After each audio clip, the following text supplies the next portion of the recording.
Bonjour à tous et bienvenue dans cette nouvelle vidéo. On se retrouve aujourd'hui pour parler de Junk Journal, comme vous avez pu le voir en titre, et on va parler plus particulièrement des petits livrets ou des petites signatures, c'est-à-dire ces petits livrets là qui sont à l'intérieur du Junk Journal. Donc je vais vous montrer comment moi je fais pour les réaliser et comment j'ai trouvé l'idée pour le Junk Journal que je vais vous présenter dans cette série de vidéos.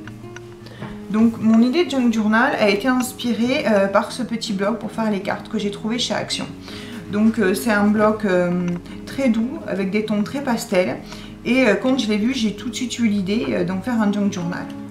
Donc à partir du moment où j'ai eu cette idée, ce que j'ai fait, excusez-moi par avance pour le bruit, c'est que j'ai rassemblé dans une pochette tous les papiers qui me semblaient pouvoir aller dans le thème et pouvoir aller avec les photos qu'il y avait à l'intérieur de ce petit livret. Donc tout d'abord j'ai pris du papier gaufré, ensuite ici à l'intérieur de cette enveloppe j'ai mis plein de chutes de papier blanc et crème. Ici j'ai mis des petites découpes 3D qu'on fait à partir des kits de chez Action, pareil. Voilà. Donc ça c'est plus on va dire le basique, les papiers un peu blancs. Après dans cette pochette là j'ai mis tout ce qui était un petit peu plus coloré. Donc là c'est du papier craft d'emballage. J'ai aussi du papier de soie parce que le but dans un Junk Journal c'est de mélanger les matières, les textures. Enfin moi c'est ce qui me plaît dans le Junk Journal, c'est de mélanger les différentes textures, les différentes matières. Donc ça c'est une chute de papier, je m'étais trompée en voulant faire une boîte, donc là je vais le réutiliser, peut-être en faisant des tags ou autre.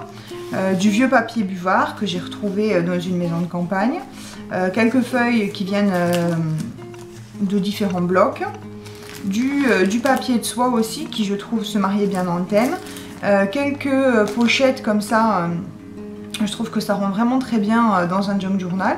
Celles-là je les avais trouvées à Noz, du cardstock basique, aussi des étiquettes qui allaient vraiment bien dans le thème, voilà, d'autres petites pochettes. Donc voilà, j'ai rassemblé à peu près tout ce qui me semblait pouvoir convenir. J'ai aussi mis des petites pochettes transparentes parce que j'aime bien donner un effet de transparence. Et j'ai mélangé vraiment toutes les matières et toutes les textures. Donc ça c'est ce que j'avais mis de côté dans une pochette. Et en fouillant dans mes placards, j'ai aussi retrouvé d'autres petites choses, donc du vieux papier à musique. En là vous pouvez voir que j'ai mis de côté aussi les feuilles que j'avais colorisées que je vous avais montré la dernière fois. En plus des feuilles colorisées, j'ai pris des feuilles classiques d'imprimante. Là c'est du rose, là c'est du papier un petit peu glacé. Et énormément des enveloppes aussi comme ça, des enveloppes craft. Et beaucoup de papier vintage que j'ai retrouvé dans une maison de campagne pour pouvoir agrémenter l'intérieur. Et aussi quelques feuilles 30-30. Donc tout ça c'est tout ce que j'ai préparé. J'ai pas dit que j'allais tout utiliser. C'est ce qui pour moi semblait pouvoir convenir dans le thème. J'ai essayé de rassembler le maximum de choses qui me correspondaient. Et après je vais voir ce que j'utilise ou pas en fonction de la construction du Junk Journal.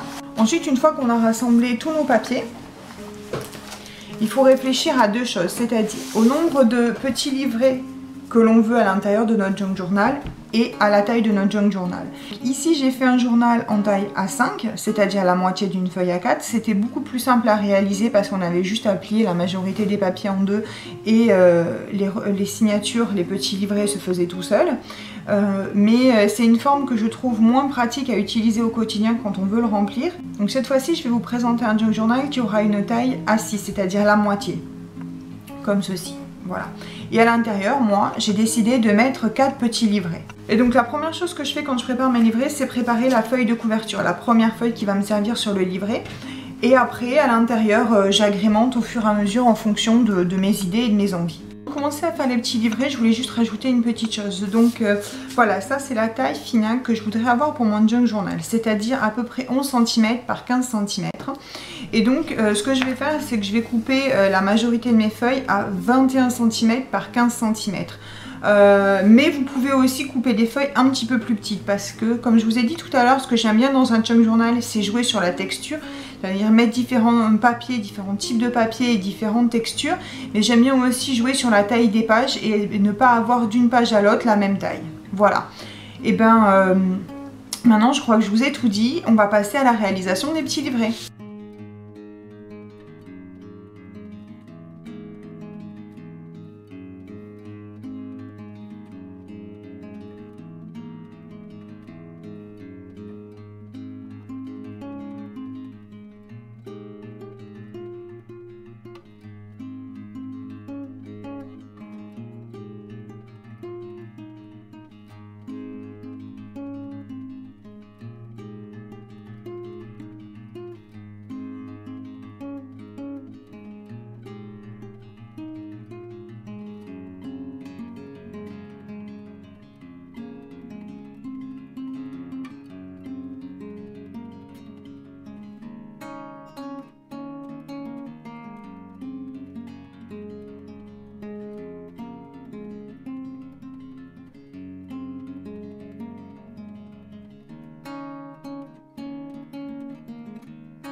Donc ça y est, je viens de finir de réaliser mes petits livrets. Je me suis servi des feuilles 30-30 pour pouvoir réaliser les couvertures des petits livrets.